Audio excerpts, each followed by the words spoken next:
الحمد لله نحمده ونستعينه ونستغفره ونعوذ بالله من شرور أنفسنا ومن سيئات أعمالنا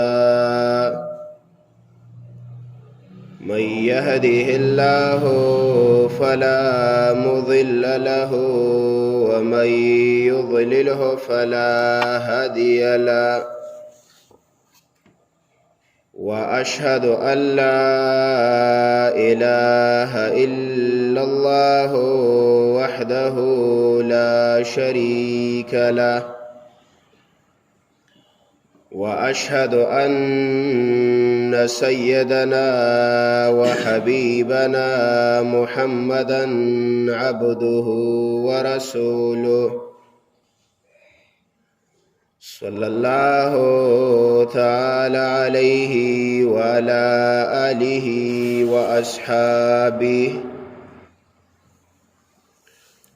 وأصحابه وبارك وسلم تسليما كثيرا أما بعد فأعوذ بالله من الشيطان الرجيم بسم الله الرحمن الرحيم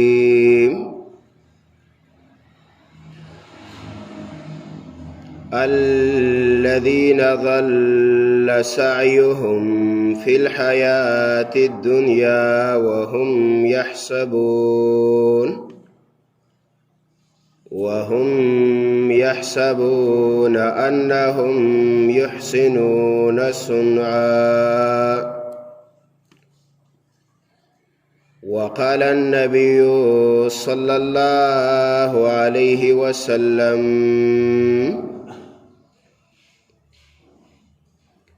من أحدث في أمرنا هذا ما ليس منه فهو رد. د سورة کاف د آخریا رکو یو آیات میں ساسو مخی تلاوت کو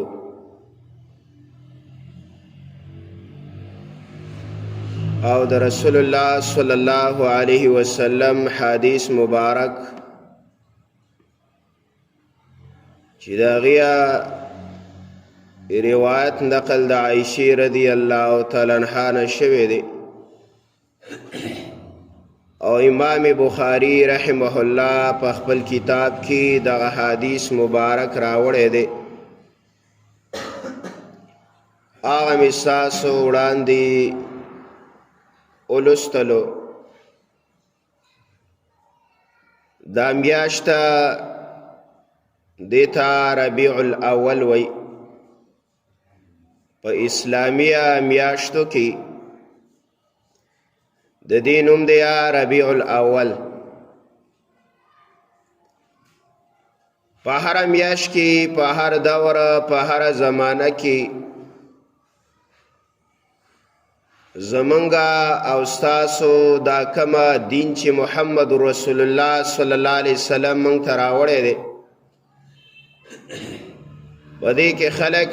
څه رواجونه څه رسمونه څه بدعات د هغې ایجاد کیا او دا څه خلک دی ظالمان چې هغه ته وایي یهود نصارا یا دارنګې نورا باطل فرقی او گمراهونه جماعتونه هغه خلک بعضی کمزوري مسلمانان چې ځان ته مسلمان و هغه ولم سیا پیسې ولا ورکي او یا څه عهده ولا ورکي په دې دین کې بګړاو پیدا کی او وقت په وقت باندې دا نوی ایجادات کیا د الله د نبی دی دین کې و حدیث کی راضیه چې الله په هر دور کې داسې علما حق پرست الله دی امت لورکی چې هغه د دې دین نه هغه شبهات هغه بی بنیاد خبرې هغه بی دلیل خبرې دا تینا هغه لرې کوي او خلک په هغې باندې پوه کوي چې ګوره دې ته خلک دین وایي خو ګوره دا دین نه دی دا بی دینیه او چا ایجاد کړی وي رسول الله صلی الله علیه وسلم چې کله پیدا شلو نو د الله د پیغمبر د پیدایش واقعه مؤمنانو ته معلومه ده چې دا پیغمبر د پلار د مرګ نه وروسته پیدا شوی دی یعنی پلار یې وفات شلو او رسول الله صلی الله علیه وسلم د هغې نه پس پیدا شو د الله د نبی خویندې نه وي او نی ورونه د دغه عبدالله چې د رسول الله صلی الله علیه وسلم پلارو د هغې هم بس دا یو بچی او د ده ورونه ابو طالب ابو لهب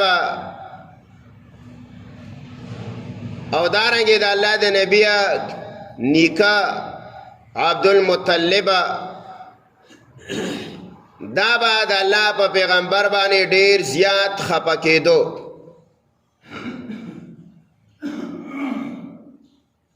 د الله د نبی په والد باندې به هم ډیر زیاته خفه کېدله د هغې وجه دا وه چې اولاد یې نه و چې کله عبدالله مړ شلو او محمد رسول الله پیدا شلو نو زیریا په مکه کې خواره شو خلکو د یو بل کره زیري وړل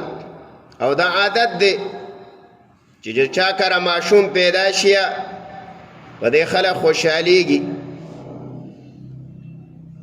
چې یاره د خپل خپلوانو کره رشته دارو کره ترونو کره خپلوانو که خلک ماشومان لیږي چې لاړ شي او یاره د پلانین لیکه هلک پیدا شوی د الله د پیغمبره دا زیرې د ابولهبه یوه وینځه وه په هغه زمانه کې نوکرې وې وینځې وې هغې به د کوره خدمتونه کول او دا ابولهبه داسې مالدار اشخاصو د مکې په غټانو کې د ده وینځه وه ثویبه نومې وه زیره چې کله ابولهب لرالی نو دا په خوشحالۍ کې ثویبه نومې وینځه ازاده کړه د دې وراره په خوشحالۍ کې چې د عبدالله بچی نه او الله وله زوی ورکو اگره چې د مرګ نه وروسته د پلار دا پیدا شوی خو خوشحاله پې شلو او د هغې په خوشحالۍ بدل کې وینځه استازاده کړه دا خوشحالي ابولهب کړې وه زمونږ او ستاسو دین به هغه دیني چې کوم موږ ته الله ویلی محمد رسول الله صلی الله علیه وسلم کمې خبرې راوړي اوس کو یو سړی دی هغه د الله په دین کې بدلون کوي یا د الله د پیغمبره د طریقې نه په غلطه طریقه باندې دا دین کوي نو دا ته به موږ دین نه وایو دا ته به موږ بېدیني وایو ځکه زمونږ دا ایمان دی چې الله رالیږونکی د دې کلام دی او الله قانون ساز دی یا قانون یې موږ له جوړ کړی دی دین اسلام او د هغې د وضاحت دپاره او د هغې د تشریح دپاره الله محمد رسول الله صلی الله علیه وسلم را لیږلی اوس ګوره قرآن کریم کې الله وایي اقیموا الصلاة، الله وایي مونځ وکئ. د مؤمنانو صفات ذکر کوي. مؤمنان هغه خلک دی الذین یقیمون الصلاة، الله مؤمنان هغه خلک دی چې هغه مونځونه کوي. خو ګوره د مانځه فرائض، د مانځه واجبات، د مانځه ډانچه، د مانځه د رکوع د قیام د سجدي طریقه، د مانځه د جلسې د قومي طریقه، د قرات د وایلو ترتیبه دا قرآن نه دی ذکر کړی. اوس قرآن کې دا نشته چې یاره مانځه کې دومره فرایض دي او دومره په مانځه کې واجبات دي. قرآن کې دا نشته چې یاره سجده به په دې طریقه کوئ، رکوع به په دې طریقه کوئ، قومه جلسه به په دې طریقه کوئ، سلام به په دې طریقه ګرځوئ. د قرآن کې دا تذکره نشته. رسول الله صلی الله علیه وسلم یې راولېږلو، د مانځه مکمل ترتیب یې موږ ته وښودلو چې تاسو کله مانځه ته پاڅېږئ الله اکبر ووایه، د هغې نه وروسته ثنا ووایه، د هغې نه وروسته الحمدلله ووایه، د هغې نه وروسته بیا یو سورت ووایه، بیا راښکته شه رکوع وکړه، رکوع کې بیا 3 کرتې سبحان ربی العظیم ووایه، بیا پاڅېږه د رکوع نه سمع الله لمن حمده ووایه، ربنا لك الحمد ووایه، بیا راښکته شه سجدې ته، سجده کې 7 دامونه په ځمکه کېده وه، پوزه تندې او سبحان ربی الاعلی 3 کرتې ووایه، بیا داسې بله سجده وکړه، بیا په اول رکعت باندې مه کښېنه، بیا پاڅېږه او دویم رکعت هم په دې طریقه وکړه، خو بیا په دویم رکعت کې کښېنه د عبده ورسوله پورې. دا د الله نبی دا د مانځه ډانچه وویله. او دا ډانچه دا د مانځه ترتیبه او دا د دین ترتیبه دا صحابه کرامو د رسول الله نه یاد کو، او صحابه کرامو بیا د هغه دین حق ادا کو، موږ او تاسو ته راورساو. د هغې نه دا د مانځه ډانچه رانقل ده. داسې روژه والا قرآن کې الله وایي اتموا الصیام الی اللیل، روژه ونیسئ، دا روژه پوره کیا تر شپې پورې. اوس دا یې نه دی ویلي چې دا روژه څه ته وایي، خوراک مه کوه، څښاک مه کوه، دا خپل کور والا څه نزدېکت مه کوه، دا د الله نبي ویلي. قانون ساز الله دی، قانون الله را لېږلی هغه ته وایي اسلام. قرآن الله را لېږلی دی، د الله آخري کتاب دی، خو د هغې د تشریح دپاره الله پیغمبر ته القا کړې ده، وحی ورته کړې ده چې امت ته به په دې طریقه باندې د مانځه طریقه وښایي، داسې به ورته د روژې وښایي، دا به ورته د حج وښایي. قرآن کریم کې الله وایي اتموا الحج والعمره، الله وایي حج او عمره وکړه پوره کړه. خدای نه دی ویلي چې حج کې څو فرض دي، دا یې نه دی ویلي چې عمره کې څو فرض دي. ابتدا به د کم ټیم نه کې د حج ورځې معلومې دي، دا د الله پیغمبر موږ او تاسو ته وښوده. نو دې دین کې بدلون کول او دا دین بدلول را بدلول چې مانځه کې ته زیاتې وکړي یا روژه کې اخوا دېخوا وکړي یا حج کې وکړي، نو خو دین نه شو کنه، دا خو بیا ستا خواهشات شو. دین خو الله هغه غواړي چې کم محمد رسول الله صلی الله علیه وسلم موږ او تاسو ته بیان کړی، هغه دین د الله خوښ دی. او قرآن کې الله حکم هم کړی، الله وایي ای پیغمبره دی امت ته ووایه قل ان کنتم تحبون الله فاتبعوني يحببكم الله. الله ای امته کو تاسو د محمد رسول الله سره مینه کوئ او تاسو د الله سره مینه او محبت کول غواړئ نو فتبعوني د الله د پیغمبر تابعداري وکئ یحببکم الله الله وایي زه به سره مینه کومه خو شرط دا دی ګوره چې د الله د پیغمبر تابعداري به کوې په هر قول په هر فعل کې د الله د پیغمبره تابعداري فرض ده او دې نه کړله عمل دې برباد دی قرآن کې الله وایي الذين ضل سعيهم في الحياة الدنيا الله وی هغه خلک چې د هغوی کوششونه په ژوند د دنیا کې برباد دي عمل الله وی برباد دی دا کم خلک دی الله وی وهم يحسبون انهم يحسنون صنعا او دوی ګمان کوي ګنې من ښه عمل کوو الله ای تو ګمان کوي چې زه ښه عمل کومه او الله وی الذین ضل سعیهما د دې کوششونه برباد عمل برباد عمر رضی الله تعالی عنہ یو سړی ولیدو نصرانی و د خپل عبادت خانه نه را بهر شو نو دومره د عبادت ډیر کړی چې دا وجود یې داسې ټیټ شوی او لاغر کمزور نو عمر رضی الله تعالی عنہ ته فرمایله او په ژړا شو ویل چې ډېر خلک به په ورځ د قیامت باندې راشي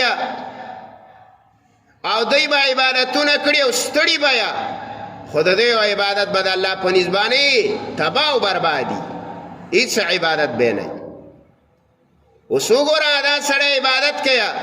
او د ټول شپه او ورځ د الله عبادت له ورکړې ده خو د عمل برباد دی ولې دا دومره خبر نه دی چې دین د عیسی علیه السلام منسوخ شوی دی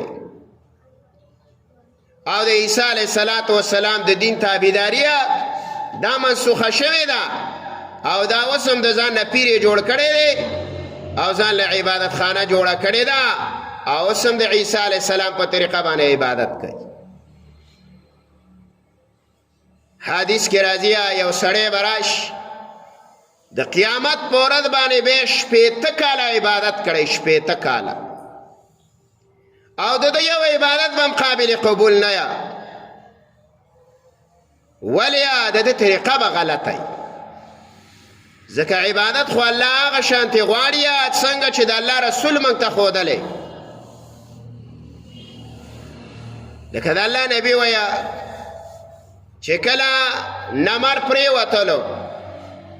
د روژه ماتې ټیم شله نو د الله نبي ویه ستا روژه ماته شوه کو تی ماتې او کو نه ماتې اوس یو سړی دی هغه چې دی د ماخوستانه پورې نیسم او ویه چې یاره زه د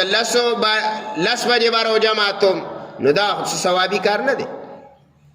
د الله نبي ویه چې نمر پرېوتلو ستا روژه لاړه نو کو تی ماتې او کو نه ماتې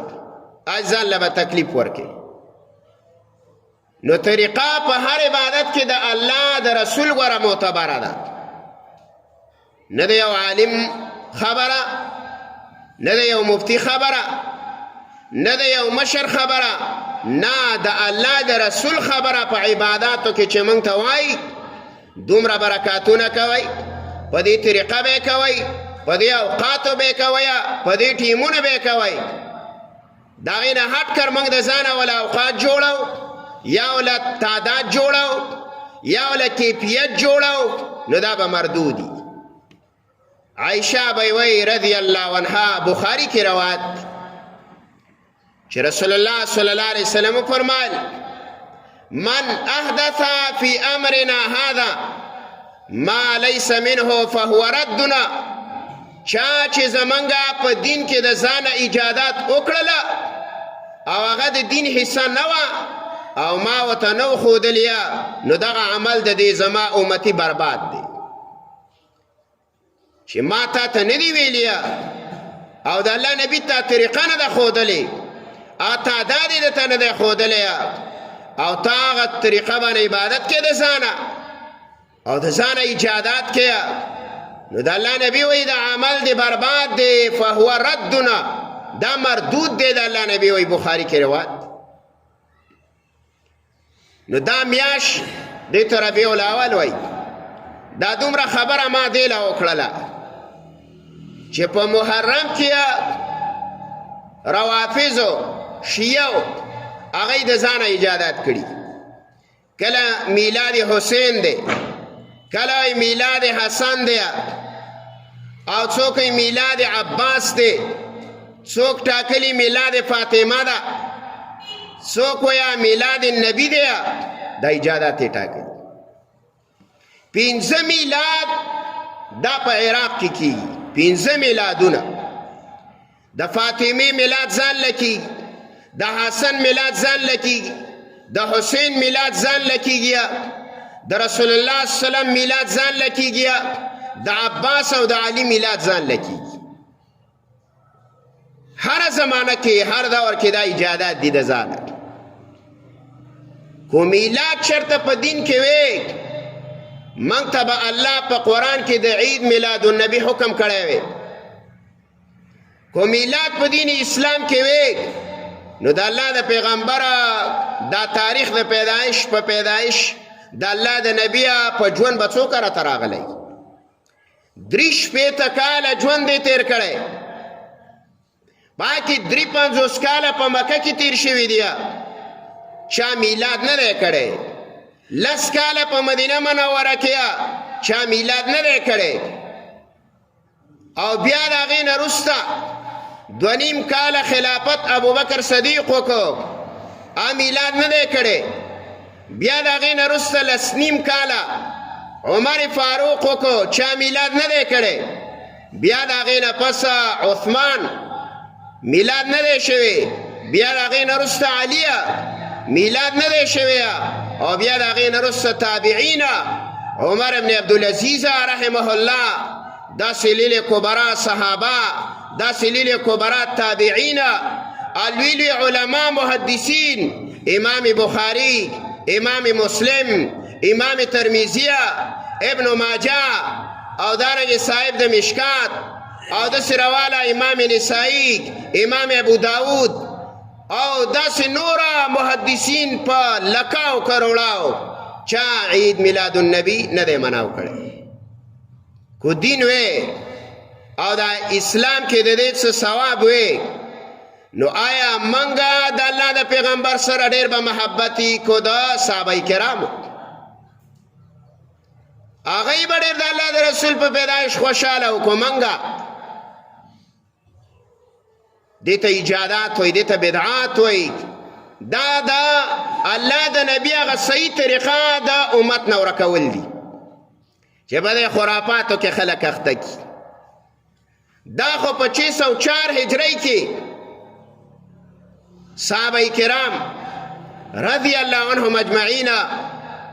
دی تاریخ تاکو تاریخ ویل دا دی کال تاریخ دا کم دور نشروع لکه دا سلسله را روانه وکنه. دا آدم علیه السلام نه زمانه را روانه و څو کاله به شي. نوح علیه السلام به څومره کلونه، ادریس علیه السلام، شیس علیه السلام، داسې ډېر انبیا علیه السلام تېرېدله. نو تاریخ دا محفوظ نه و. قرآن واقعیت ذکر کوله خو تاریخ محفوظ نه و. صحابه شورا وکړه، بخاری کې روایت کین اصلا ویل دا تاریخ ابتدا کو. یو مشوره داوا چیارا دا تاریخ ابتدا دیا دا رسول اللہ صلی اللہ علیہ وسلم دا پیدایش دا وقت نوشی. دوی مرائی داوا چی دا رسول اللہ صلی اللہ علیہ وسلم دا وفات دا دورنا تاریخ ابتدا کی دا وی. دا دوان رد کری. صحابہ کرام وی نا دا پیغمبر علیہ السلام دا تاریخ دا پیدایش صحیح معلومات شتا او نه د رسول الله صلی الله علیه وسلم د وفات صحیح معلومات شتا. اے صحابه کرام موجود دي دي کې د الله حکمت. دا دوانه تاریخونه الله د امت نه ورک کړي دي. څوک بالجزم یقیني دا خبره نشي کولای چې د الله د پیغمبر تاریخ پیدایش پلانې دي، او څوک بالجزم دا خبره نشي کولای یقینیه چې یاره د الله د پیغمبر وفات تاریخ پلانې دي. او اکثر علماء کم قول کئی اغا تاسو ذکر کوم چې په کم تاریخ باندې دا وفات دی، او اکثری علماء وی چې په کم تاریخ دا پیدا شوی. چې کم علماء دیا یو خاصی شودم تا ولالا دی سی تشا دادی دا شانڈای دی سی او یو علماء دی کرا محدثین دی آغای حدیثو کے مہارت دی دای دا تفسیر کے مہارت دی او دا آغای پا تقوی پا زہد پا الہیت بانی دا امت اتفاق دی دا متقیان خلق دی نو دایرت کړه دواړه چې نویل د تاریخ ابتدا د پیغمبر د پیدایش نه کو نه ولا د وفات نه کو خالد سنه کو ور هجرت نه کو نو د رسول الله صلی الله علیه وسلم په کم کال چې هجرت کړي دی نو د اسلام تاریخ هجری وته وای نو وسویا د هجرت په پلانی کال باندې پلانی غزا وشوه په پلانی کال پلانی غزا شوې ده او مخکې کلونه نه حسابي مخکې تاریخ نه حسابي اگر چې علامه ابن کثیر رحم الله بدایه و نهایه هغه 22 جلد کتاب ولیکو او د آدم علیه السلام نه راواله د محمد رسول الله صلی الله علیه وسلم د ټوله ژوند تاریخ هغه ذکر کو آپ کې محنت کو منډې ترړې والی او دا هغه زمانې نه څه خبره دا د آدم علیه السلام نوح علیه السلام شیث علیه السلام ادریس علیه السلام دا انبیاء دا ټول واقعات را جمع کړي بدایه و نهایه دا کتاب دی په تاریخ باندې مشهور دا علامه ابن کثیر رحم الله نو ګوره کو چرته د پیغمبر د پیدایش څه حیثیت وي او یا د پیغمبر علیه الصلاة والسلام د وفات د دې سره ثواب حیثیت وي نو صحابه کرامو با د اسلام د کال ابتدا د دې نه کړی وي خو د هجرت حیثیت و هجرت یو ثوابي کارو نو دا هجریه د الله د پیغمبر د هجرت د کال نه د اسلامی کال ابتدا وشوله دای کې خوستلو اوس دا مسئله څه راویستله چې یاره د الله په پیغمبر د میلاد نو د هغې موجد اولنې چې دا خوشحالیه پیغمبر په پیدایش باندې وشوله په هغه دور کې نه صحابه و صحابي نه وله نه تابعي نه امامانو د الله پیغمبر پیدا شلو ځکه نبوت چې پیدا دا میلاو شو او بیا صحابي یو سړی ایمان راوړیا نو هغه ته صحابي وایي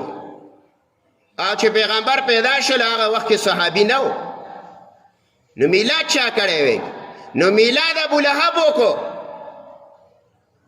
اولنۍ خوشحالیه ابن کثیر لیکلی دی امام قرطبی وای علامه ابن جوزی وای تمام مفسرین دا وای چې پیغمبر پیدا شلو عید میلاد النبی چا مناو کو دا ابو لهب مناو کو ابو لهب وینځ آزاد کړه او دا غي نوم وا ثویبه دغه وینځ آزاد کړله او میلاد دې سړی کړو دا ابو طالب مونکو دا عبدالمطلب مونکو دا عباس مونکو دا علی مونکو دغه خلک موجودو دام د رسول الله صلی الله علیه وسلم ترونه او نکاح او د تر زامن موجود دی خو ابو لهب ډیر زیات خوشاله شو چې د پیغمبر پیدایش کله وشو نو د عبد الله چې د پیغمبر علیه السلام پلارو داغه اولاد نو د دې د وجه نه دا به حدا خوشحالي وکړه نه یو وینځه په خوشحالۍ کې آزاد کړل بیا د الله پیغمبر ژوند تیرولو شاه میلاد نه دی کړی بیا 504 هجری کې په عراق کې یو سړی او داغه نوم عمر ابن مولا موسیلیه موسل دا په عراق کې یو ښار دی پاکی دا پیدا آغا سرا دا یو باچا دا عراق وزیر اعظم و داغا و سر دوستانه و آوی چیر زبا پا دی حکومت کیا چنوی ایجاد وکنو خبای ناغا ورلا دا طریقه راویستله ویل د پیغمبر علیه السلام په پیدایش به یو ورځ مناوه هغه ورځ له نوم کېښستو 12 ربیع الاول خو دا سړی د دماغو نه دومره کنګالو او د علم نه همداسې کنګالو دومره احمقو چې دته دا پته نه وه چې دا 12 ربیع الاول دای د پیدایش ورځ ده او که دای د وفات ده دا 12 ربیع الاول خو د رسول الله د وفات ورځ ده په دې کې د علماو اتفاق اکثریه دا دی لکه دا میخیني موږ نشو ویلی خو اکثریه علما اکثریه جمهور فقها او مفسرین او محدثین دا خبره کوي چې د رسول الله صلی الله علیه وسلم وفات دا په 12 ربیع الاول شوی دی او دوی ول د میلاد ورځ کېښودله نو د پیغمبر په وفات به خفګان کې که خوشحالي به کې صحابه کرام خو چې رسول الله وفات و نو صحابه کرام خو خفه و 3 ورځو پورې خو خلافت نه قایمېدلو او په خلافت مشوره نه کېدله او د الله د پیغمبره جسم مبارک لا پروت و هغې نه خښولو وی چې تر څو پورې خلیفه نه ټاکلی شوی او صحابه به زار و قطار جړله او د غم ورځ وه هغه د غم ورځ د خفګانه دی په خوشحالي کې معلومیږي دا چې دا د پیغمبر په وفات باندې ښه خوشحاله دي چې ښه دی چې نور نه دی پاتې شوی دا په لمسون دغه سړي د چا کړې وه دغه عمر ابن ملا موسلیه دا د یهودو په سازش باندې په عراق کې دا عید میلاد النبی مناو کړی او دای په 604 هجری کې دا ایجاد کړی اوس هغه سړی چې هغه دا ایجادات کوي او په دین کې دا نوې نوې شیونه را ټومبي وته او هغه زمونږ دین نه رسول الله کړی نه صحابه کرامو کړی نه تابعینو یو عمل کړی نه ائمو کړی نه محدثینو کړی نه تبع تابعینو کړی دغه سړي په باره کې د الله پیغمبر څه ویلي کو نه دا خو بهر سړی راځي او دا به ایجادات کوي زموږ نه به دین ورک نو آیا د دې سړي حکم په اسلام کې څه دی او دې سړي ته په اسلام کې څه وایي داسې خلکو ته مبتدعه وایي مبتدعه ایجاد کوونکی سړی نوي ایجادات او منگا خلق وطا بدتیان وو بدتیه الله بدیع السماوات دا بدع نه دی الله ناشنا پیدا کون کې د اسمانونو یعنی مثل نو نو دته بدعتي زکه ویا چې په شریعت کې دا غي څه ثبوت نه د صحابي نه د نبی نه او دا یو کار ایجاده یا نو دته بدعتي وای اوس دا په باره کې علما څه وای رسول الله صلی الله علیه وسلم فرمای من وقر صاحب بدع کو چا د بدعتي سړیا سړی مشي وکړه یا وته د زینه پاتېدو یا دغه قدر وکړو یا دغه عظمت وکړو نو د الله نبی فقط اهان علی دین الاسلام دې سړی وسه د اسلام په ورانولو کې مرسته وکړه چې ایجاد یې کړی دی او رسول الله یو کار نه دی کړی او دې مناوي او موږ د داسې خلکو تعظیم وکړو نو موږ سره د اسلام په رڼولو کې مرسته وکړه اوس هغه مولان چې هغه د یو یا د سالر د سیستم دپاره یا د یو 15 روپو دپاره یا د یو ډګویل دپاره یا د یو شیشې دپاره په عید میلاد النبی کې شرکت کوي نو دا د الله د نبی د حدیثه مصداق دی کو نه دی تا تعظیم هلته ونه کو تا په دې میلاد کې شرکت ونه کو تا د میلاد سجاو نه کو دا خو بدعت دی او رسول الله صلی الله علیه وسلم د داسې په سړي باره کې وایي عبدالله بن عباس وایي هغه سړی چې هغه بدعات ایجادوي او د رسول الله سلام دین بګړاوی. قاضی عیاض رحمه الله فرمایي وی دغه سړی صاحب بدع دا بدعتیه خو د دې سړي چا تعظیم ورسه وکړو نه د دې تعظیم کوونکي نه ما بایکاټ وکړئ د ده نه هم درې شئ. یعنې دا بل هم پسې د اسلام نه درې کو دا کم چې پسې ورسه شرکت کوي وی ده سره ما مرسته مه کوه. او حتی تر دې پورې او قاضي عیاض رحمه الله ذکر کړي دي ای من جلسا الی صاحب بدع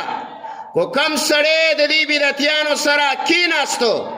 او دا مجالس یې وله وکړله نو فاحذروه دا سړی منع کوي. او بیا فرمایا من احب صاحب بدع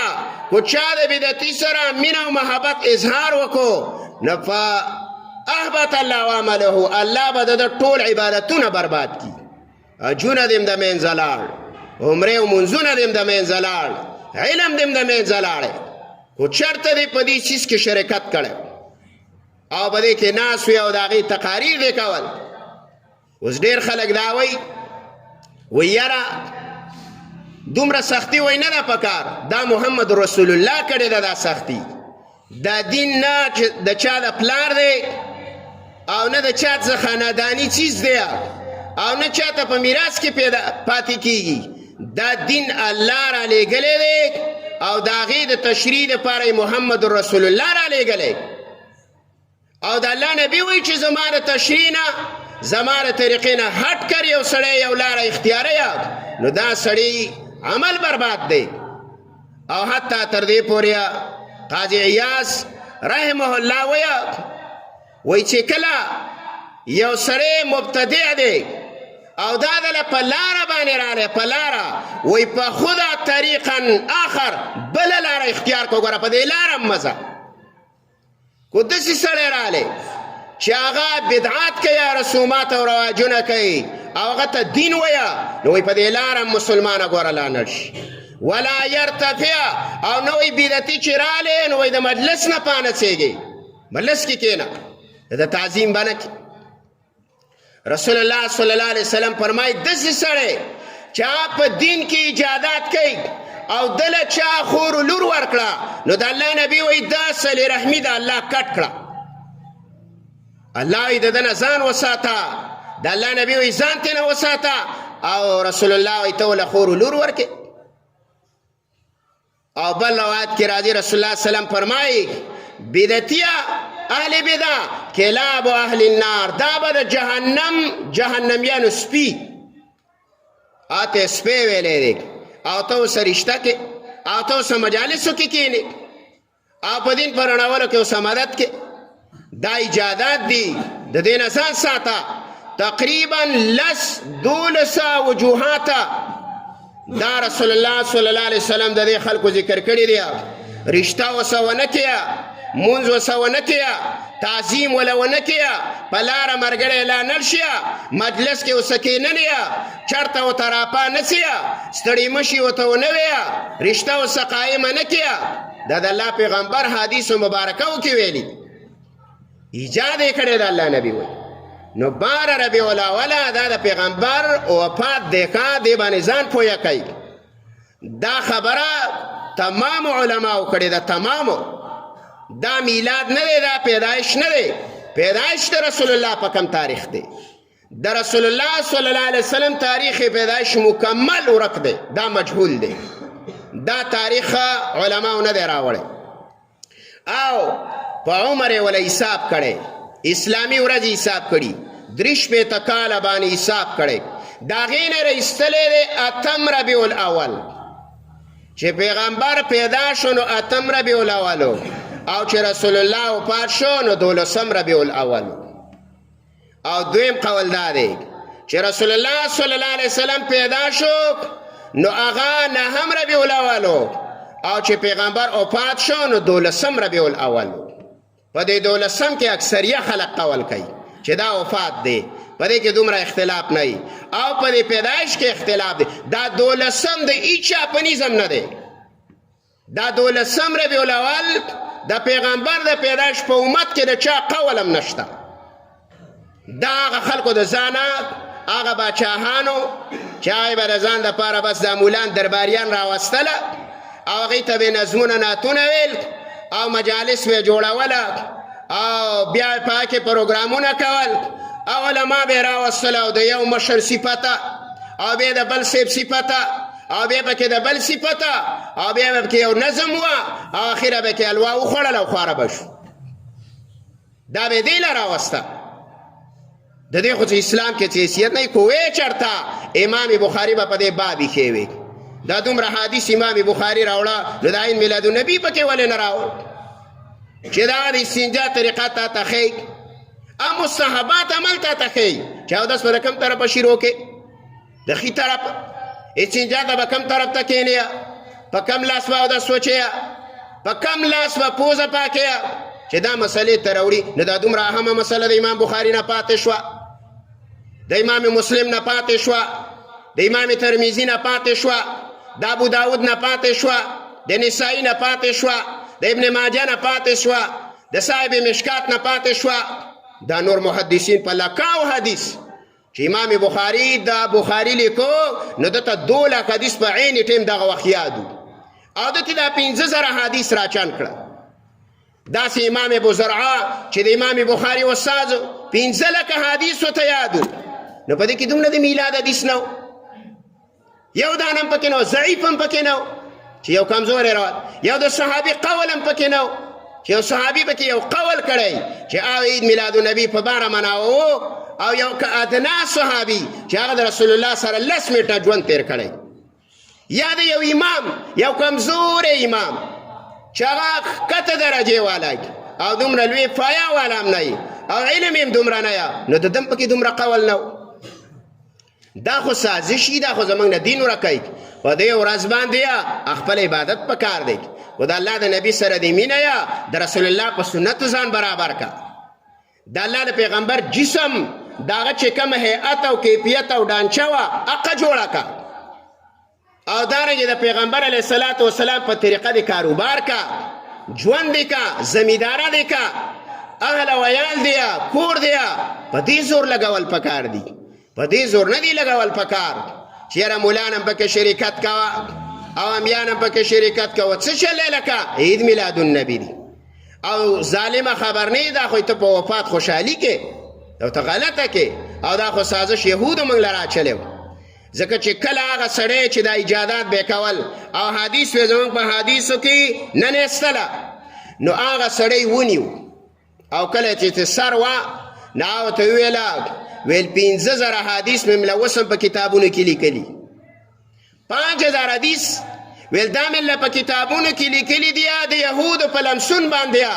نو ویل زمانه به سر ووایه خو ویل هغه 15000 حدیث به ویل کم طرف ته بیموزئ الله غیله هستیانې پیدا کړي داسې خلک یې پیدا کړي یو امامو